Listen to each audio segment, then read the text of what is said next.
அவன் எல்லாத்துக்கும் கரெக்டா இருப்பாடா. தேவா முருகா யாரை பற்றி தான் சொல்லணும். நீ உனக்கு டைம் இல்லையே இப்போலாம். எங்களுக்கெல்லாம் டைம் நல்லா இருக்கு. உங்க 3 மத்துக்கு தான் டைம் சரி. அப்படியே முருகா தேவா வேலவா சண்முகா யாரை கொண்டு வரேன் வணங்கல போட்டா யாரை பத்தி கொண்டு வந்திருக்கு. ஏய் ஏய் நீ சந்தேகப்படியா? அம்மா சந்தேகப்பட்டா ரெண்டு பேரும் என்ன செய்றீங்க? நேரா ஆண்டிவட்டி மாட்டாசி டாக்டர் போய் மாட்டாடி போய் டாக்டர் ரெடியா இருப்பாரு. ரெடியா இருப்பாரு. 4 மணிக்கு போங்க. மாட்டாடி போய் டாக்டர் போனா சும்மா இருப்பாரு.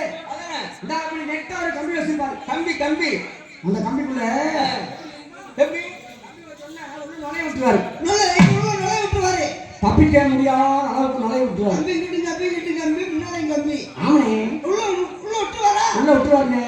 உள்ள விட்டோம்னே சரி மாடுதான் நின்றுன்னு சொல்லி கையை ஏற்றி விட்டு அது வந்து பின்னாடி சாணி எடுத்து பார்த்து ஆமா சரி மாட்டா சொல்லி போனா சாணி எடுத்து சாணி போறா. சாணி எடுத்து என்ன வாசம் தொளிக்குவா? என்ன கூட்டு போல அவன் சொல்லல யாரா கொண்டு போயிட்டு கேட்கிறேன். அறியா தம்பி தேவா முருகா யாரை பண்ணிதான் சொல்லணும். நான் சொல்லல எப்படி தேவா முருகா